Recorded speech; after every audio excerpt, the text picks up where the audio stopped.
partnership with Vietnam is all to do with a campaign about not only reducing but eliminating the demand for rhino horn. Vietnam is a major user of rhino horn, so that's why we focus on that country. I've never been on a camp like this before. Exploring the wild for 5 days, 5 exact days. The way we do these trails, the primitive trail, is almost unchanged for the last 50 years.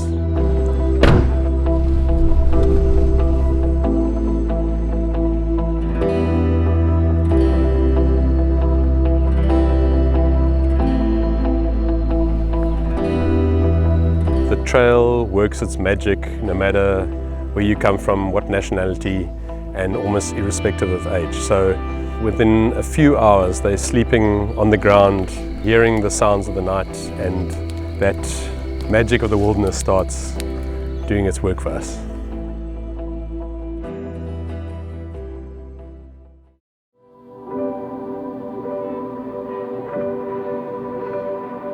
The walks are slowish. It's not an endurance hike, so you walk relatively short distances.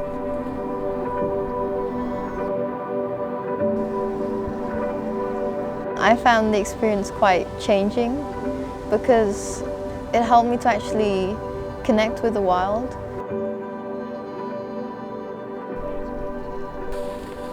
They feel it at a soul level. They feel connected to something larger. Walking furthermore, we saw 5 rhinos. I was so mesmerized of how big and impressive and majestic they are, and how their horns look so amazing.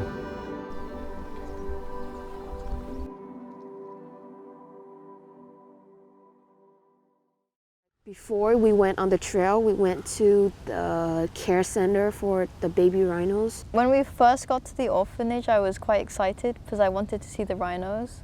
When you actually see them, you can actually appreciate that they are actually living and breathing animals that are like us and should be treated like us. We try to comfort them, we touch them. I touched it, it was magical. But the actual touch, the actual comfort that they really need, it's from their mother, and us taking away their mothers, I feel like it's a sin, and we shouldn't be taking anything away from them, and especially their home. The workshop after the trail is a really important component that we also designed to pull everything together.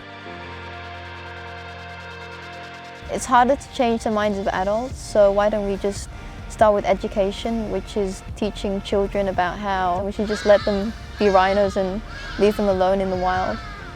The workshop is where we try and get them to start thinking a little bit of what they can do personally. It's all about trying to find the right platforms for getting that message out.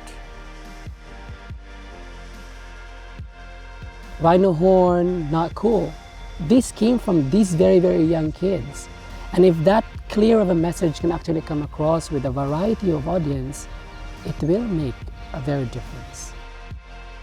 Probably one of the most rewarding aspects of our work is to see how they experience our wildlife and our wilderness areas, and as it starts changing, you can see them relaxing, you can see how they're starting to engage, and I guess come to terms with their role in the greater world.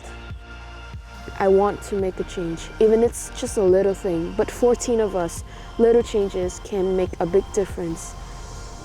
If I can become a leader, then I will lead by example. I will do the thing that is right so that people can see me and people can do like that. Make people realize that using rhino horns aren't okay, or anything that are, animal cruelty aren't okay.